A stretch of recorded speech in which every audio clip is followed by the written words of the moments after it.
ध्यायेत् शारदचन्द्रसुन्दरमुखम् ताम्रारविन्देक्षणम् भक्ताभीष्टवराभयप्रदकरम् कौपीनमात्रोज्ज्वलम् स्वात्मानन्दरसानुभूतिविवशम् सर्वानवद्याङ्गकम् श्रीमन्तं श्रीरमणेश्वरं गुरुवरं योगासनाध्यासितं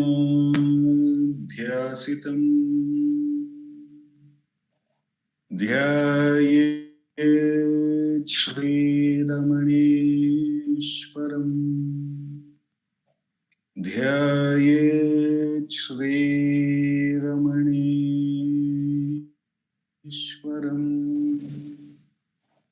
ध्यायेत् श्रीरमणेश्वरम्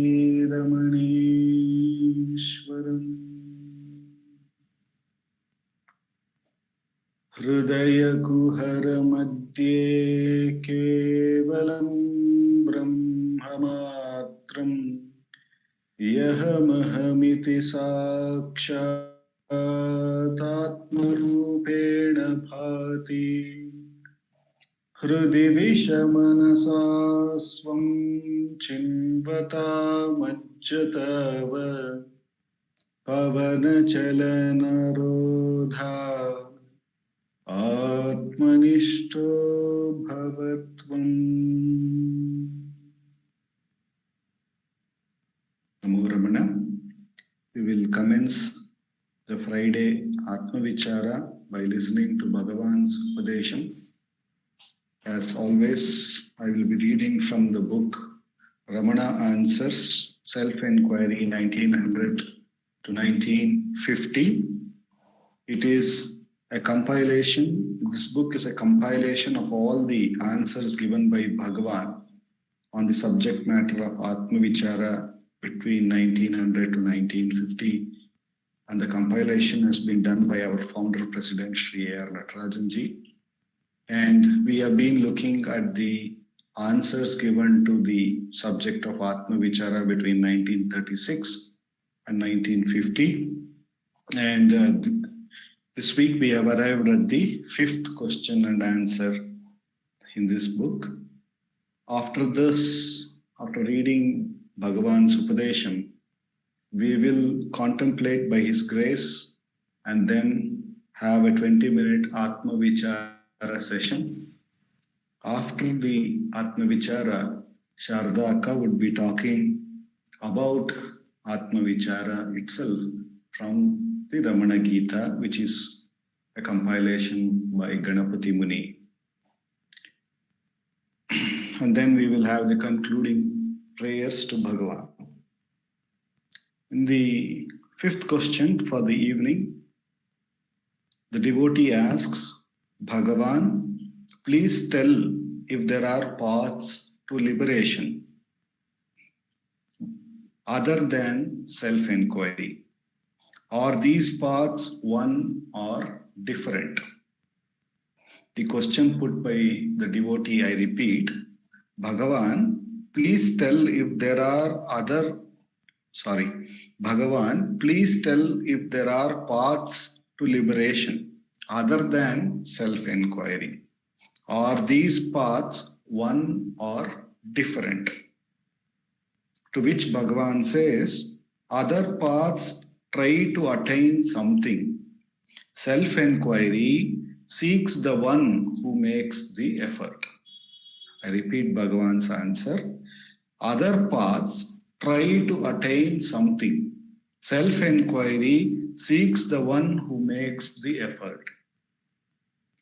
The question is whether there are other paths other than self-inquiry which can lead us to liberation, And if there are such paths, are they one or they different from each other? To which Bhagavan answers, other paths try to attain something. The other paths believe in attaining something which is not there, maybe a peace of mind or something like that. There is a goal, which there is a belief that it is not there, and therefore there is a attempt to achieve it. Whereas self-inquiry seeks the one who makes the effort.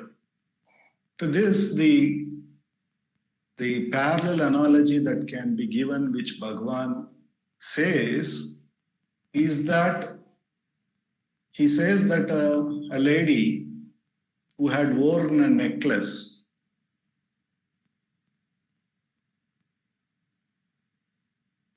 on her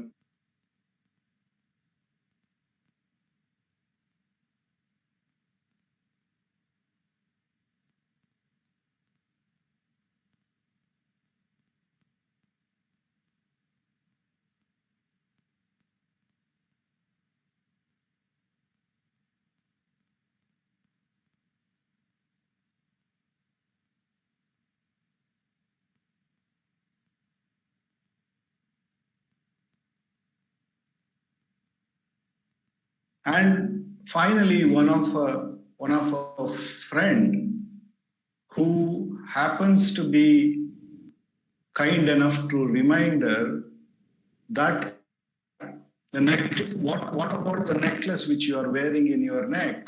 And she goes to the mirror, looks at it, and she is joyed that she has found the lost necklace. So here, if we inquire, because Bhagavan asks us to inquire, if we inquire, when the woman had actually believed that she has lost the necklace, practically the necklace was still in the neck and it was not lost. And when she was searching for the necklace in all the places, and she recollected well all she went, and she took all those different paths to find whether she has kept the necklace there. At that time too, the necklace was in the same place. And when the friend was pointing to her, to that necklace which she was wearing, the necklace was very much there. And when she went to the mirror, it was very much there. When she saw it and had the joy that she has found it, the necklace was still there. Now, what Bhagavan is trying to point out with the reason why self-inquiry is important, Bhagavan is trying to point here is, in the path that she was taking, she was trying to attain the necklace, which was always there, right? And let us say if she is holding on to the path of thinking, the thought that she was holding, that I have lost the necklace, and if she is so much believing in that thought process, even when the thought that she was having that it was lost, the necklace was very much there. And even when the thought that she tried to recollect through thought process where all she had been, or where all she had, when was the last time she saw the necklace, and she was trying to recollect and all of that. When her attempt was still in that methodology of thought-based thinking or thought-based finding, even at that time the necklace was in the same place and she was still clear that the necklace was not found. And further, when the friend pointed it to her and it was found that it was on her neck, And then she had this thought, oh my God, I found back my necklace. And that thought too, and even at that point, the necklace was with her. So now, what was the reality? The necklace was always there. And even with the thought that I had lost, or the thought finally that I have found, neither of these two thoughts are, are revealing or got her back the necklace. Necklace was always there. Even as strongly when she was holding the thought that I have lost, or as strongly as she holding on to the thought that I have found, the necklace was always there. And as long as she is giving reality to the thought base of understanding, what we see when we do the inquiry is that I have lost was an equal lie. I found it back is also an equal lie. It is the truth was the necklace was always there, period. It was neither lost nor found. We need to understand. That's why Bhagavan makes this path of Atma Vichara very important. It is, and he says it has to be a self-investigation, a self-finding.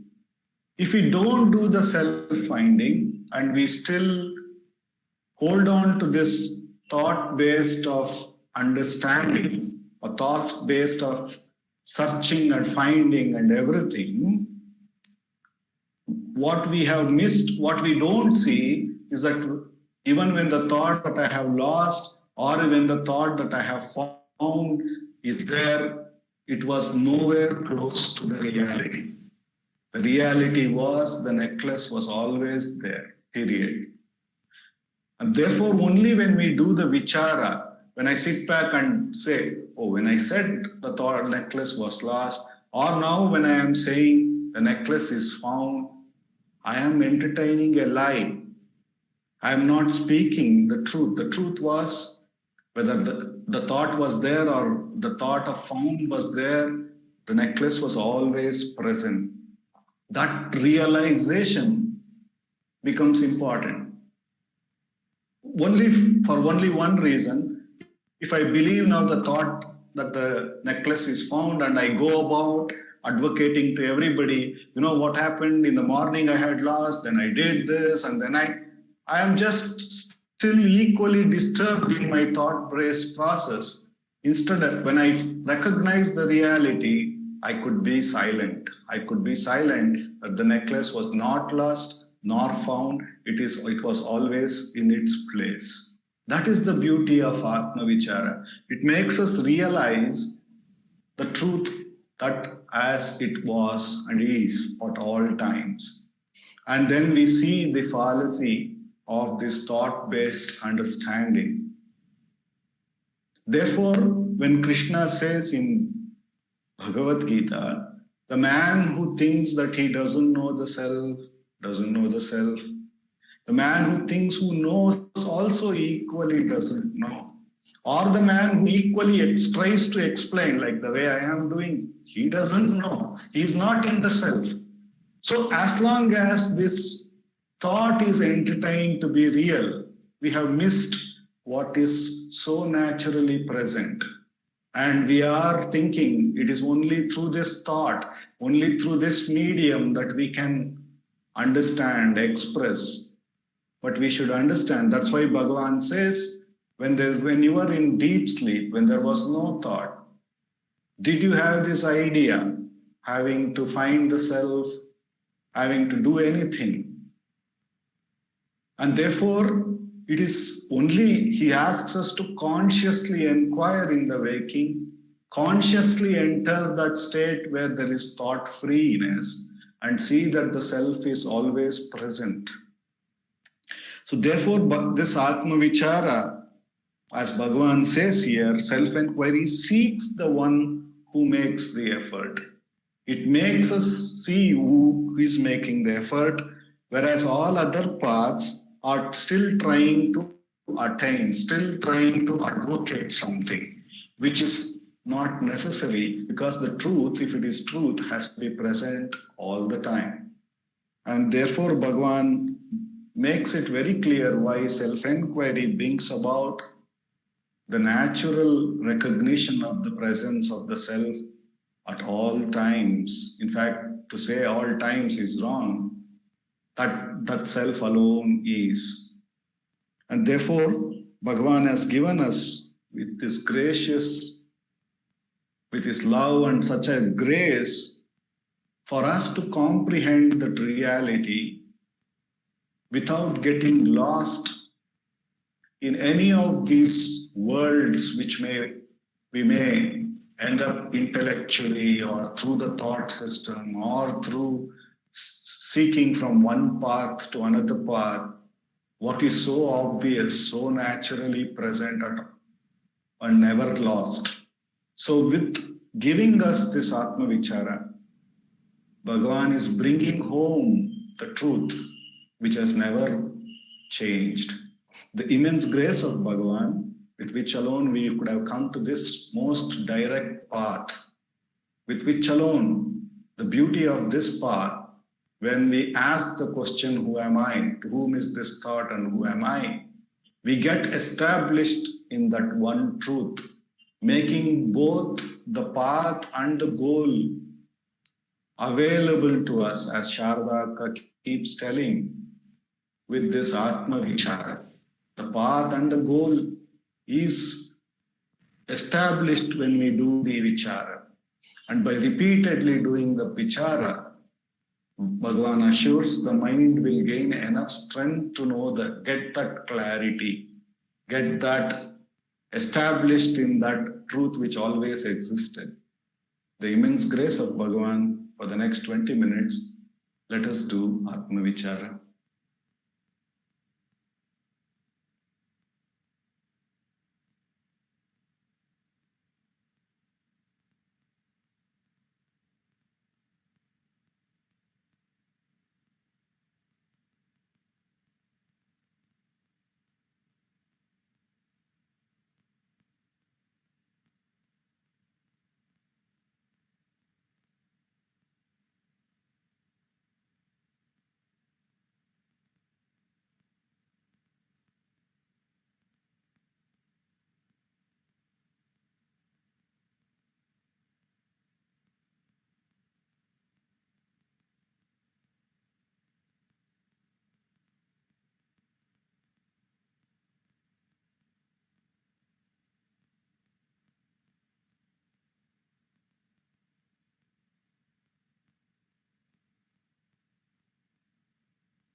Akka.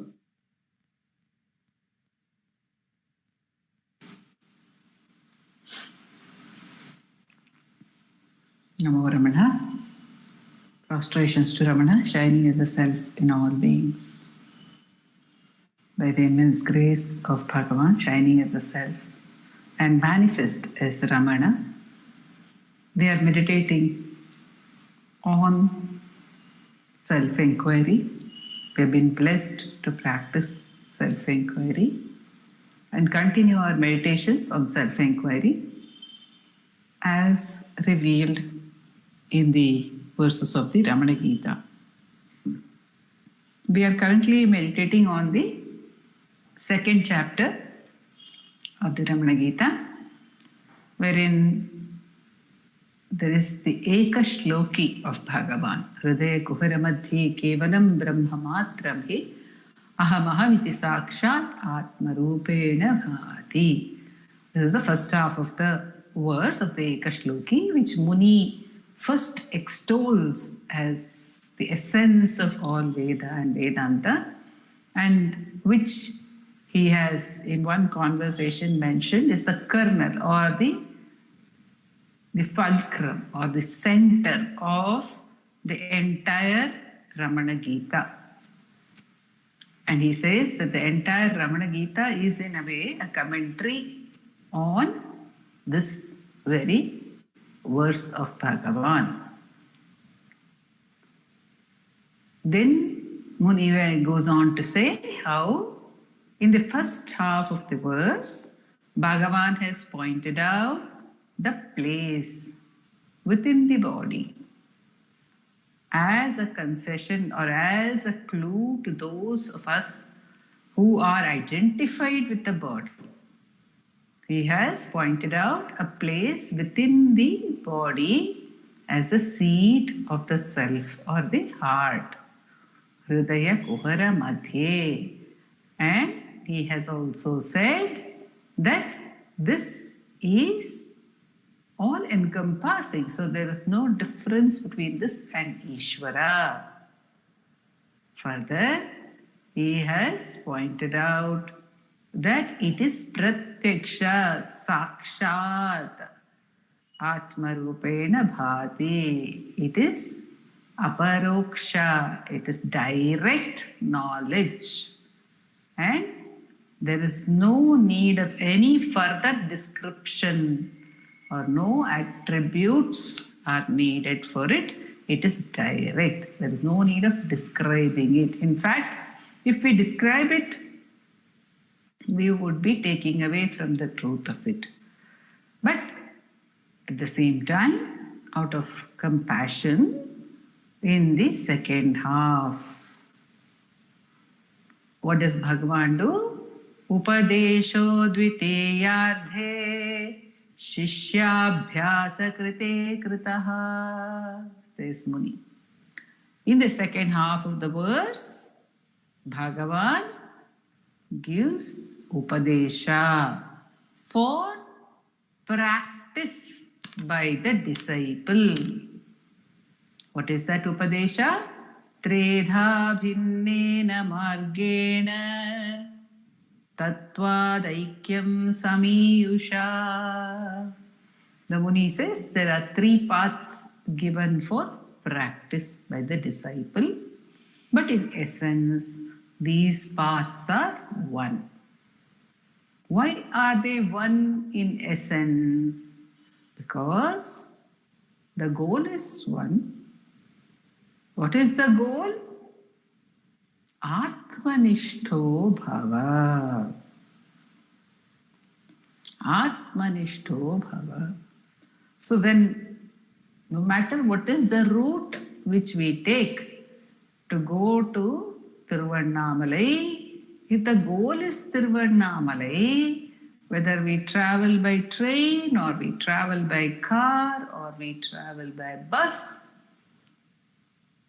it is all one and the same, because our goal, our destination is the same. However, the length of the journey may appear to be different in each case. And the length of the journey may appear to be different depending on the starting point from where one is traveling. Say, if one is traveling from the US, then one has to travel for nearly 20 hours to reach Chennai. And from there, one has to travel for another 5 hours. However, if one is traveling, say, from Kashmir, one may take even longer than that. Because one may not fly. If one takes a train to Delhi, and from Delhi, if one takes another train to Chennai, and then one takes a bus to Tiruvannamalai, one may take longer than 25 hours. So it is the way we travel also would matter. But in essence, they're all one. Because what is the thought while practicing? The thought is only of abidance in the self. That is the point. Whether it is Margana, Swam Chinvata, which is called Margana, or Majjata, merging, or Pavana Chalanarodha, what is the purpose which Bhagavan is giving? The purpose is Atmanishto Bhava. So one is not practicing pranayama for the sake of mind control. One is practicing pranayama. If one is practicing pranayama, it is not for the sake of improving the health in the body. It is not for the sake of controlling the mind, but in order to become Atmanishta. So, it is said by Muni that the paths are in essence one, because they're all moving selfward. The intention is to move selfward. Tattva Aikyam Samiyusha. Another reason why the Muni says that in essence they are one is because one automatically includes the other. If one is inquiring into the source, breath is automatically controlled. If one is diving into the source, breath goes along with it. And Bhagavan says in Upadesha Saram, if breath is controlled, mind is also stilled. So they are not independent of each other. They are not exclusive of each other. They are interlinked. They are one by nature. In Upadesha Saram, Bhagavan says, Shakayor Dvayi Shakti Mulaka. So, the breath and the mind are two branches of the same source, the same tree. So, the control of one, or the regulation of one, or the watching of one, which is the means of breath control which Bhagavan gives, will automatically silence the other. And what is the purpose of any of these paths? It is to be Atmanishta, in Atmanishta, to be stationed in the self.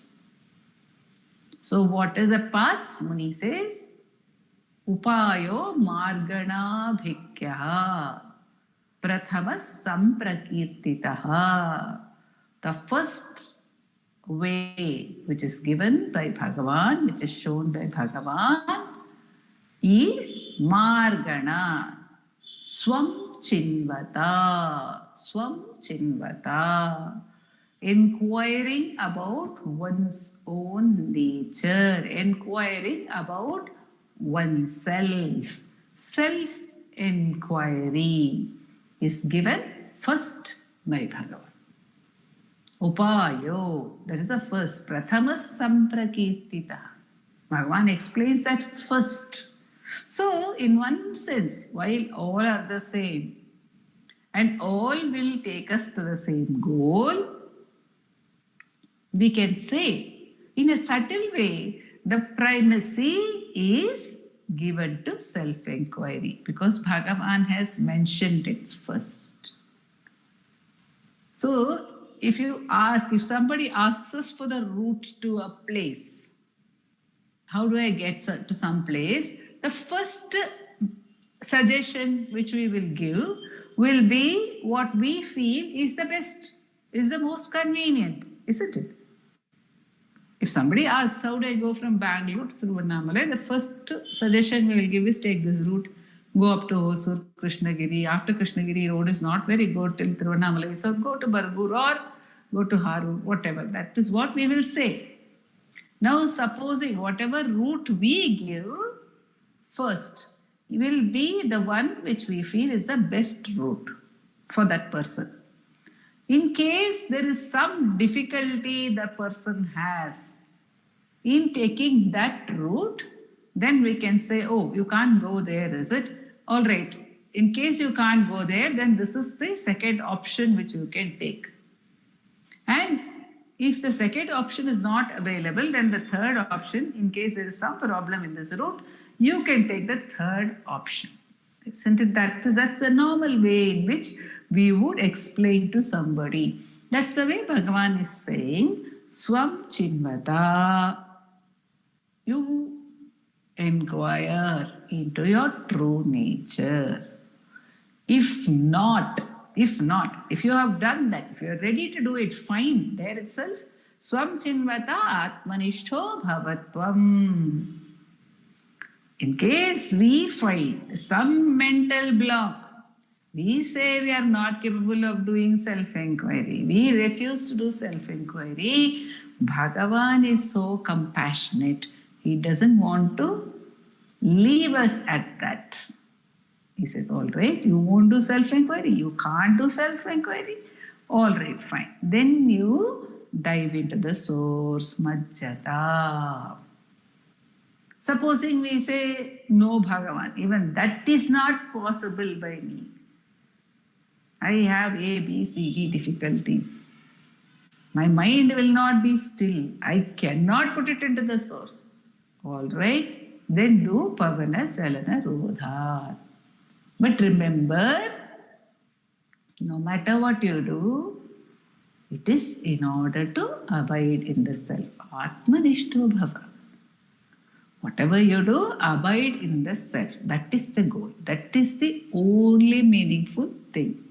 He says in Anma Vidya Gita, he says, Tannai aridal indri pinnai yedarihilan.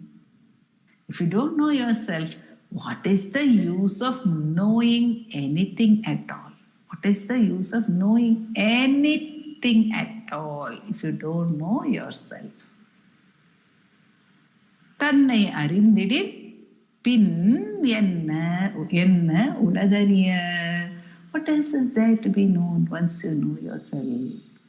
Therefore, knowing yourself is the only important thing to be done. Atmanishto Bhava. So, Swam Chinvata. Bhagavan says, inquire into your true nature. That's what we are meditating upon again and again. How does one inquire into one's true nature? Bhagavan gives us so many sweet clues in all his compositions. And he says in Upadeshasaram, clearly he says, after all, what is this which you call yourself? What is it which you call yourself? Isn't it only the mind? Isn't it only the mind? Again he says it in Ulladanarpada also. The mind and the world rise and set together. You're so engaged with the world. You're so engaged with the other. Where is the other situated? Where is the other situated? In your mind. The world, all the others everyone is in your mind for you. For each and every person, it is in their mind.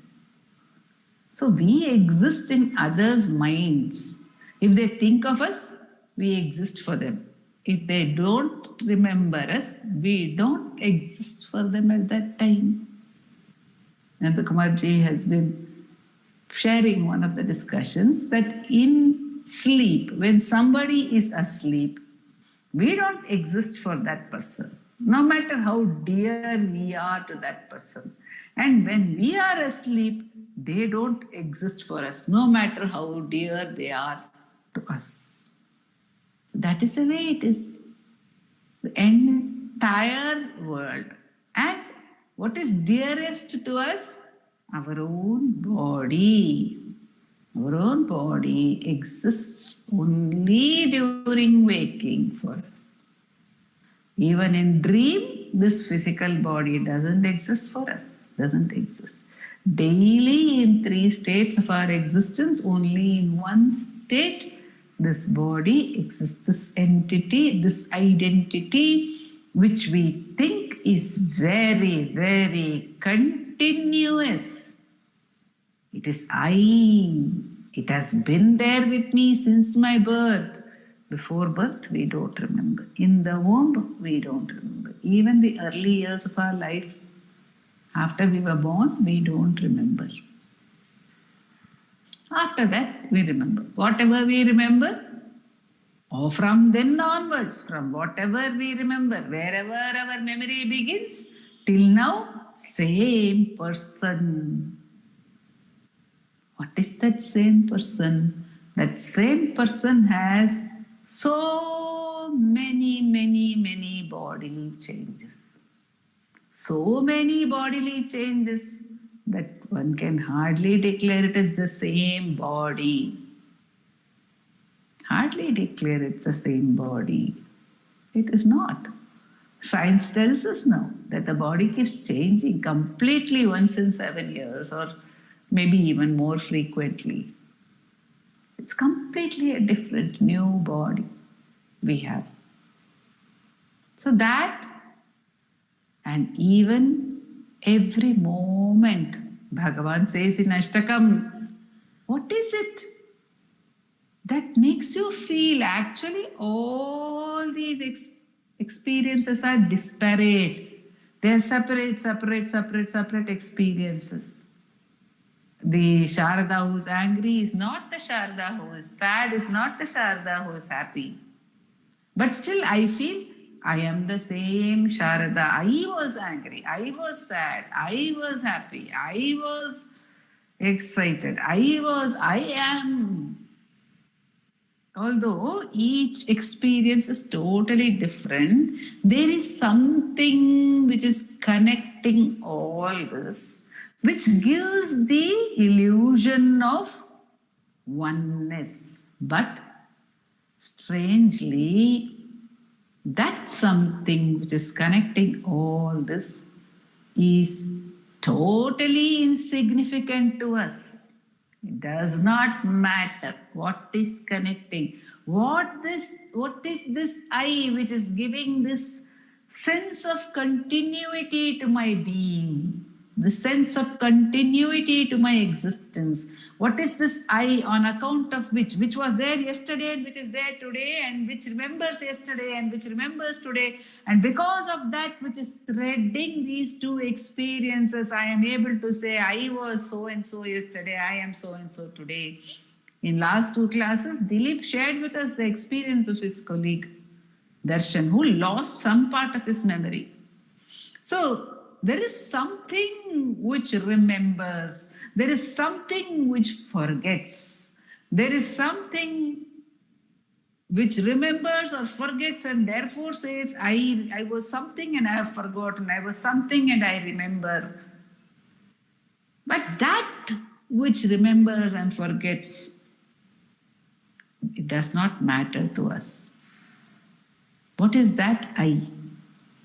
That I is obviously not any of the experiences which are passing. It is none of the experiences.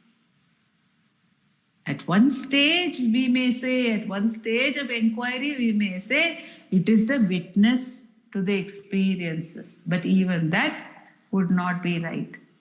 But at least that is one stage, one level of understanding. It is not the experiences, it is not the pain, it is not the sorrow, it is not the freedom from pain, it is not the pleasure, it is not the anger, it is not the hurt, it is not the comfort. It is that which is aware of all these and connecting all these. Even to connect to that I, the I thought as the first stage. The I thought as the witness to all other thoughts, Bhagavan says.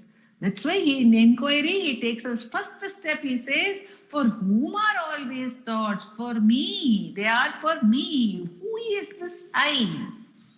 Who is this I?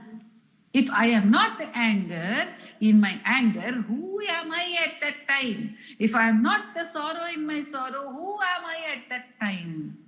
If I am not the pleasure in my pleasure, who am I at that time? In every one of our experiences, if we are not completely enmeshed in the experience, but are able to step back as first stage and say, oh, this is my experience, this is my thought, this is only, Bhagavan calls it in Ashtakam, a money. It is only one of the beads which I am stringing to myself. It's just the necklace which I'm forming, all these experiences, putting them together. But the thread, even the first level, that the I thought is the thread for all other thoughts.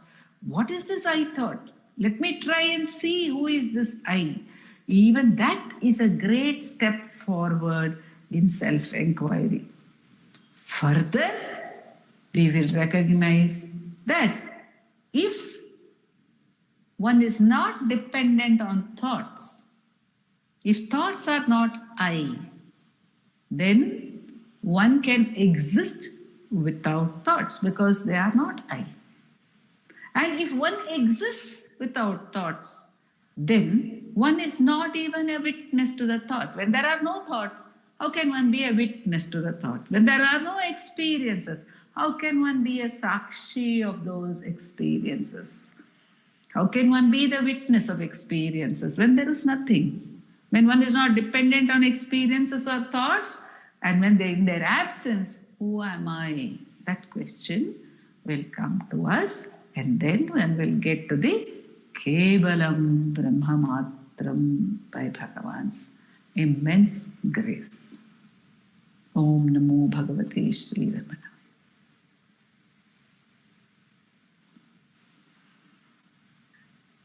Thank you, Akka. Thank you, Dilip. Apara Satchit Sukhavariraše Yasyormimatram Bhuvanam Samastam Guhahitam Tam Ramanam Gabhiram Chinta Vihinam Hridi Chintayami Chinta Vihinam Hridi Chintayami. Namo Ramana. Thank you all.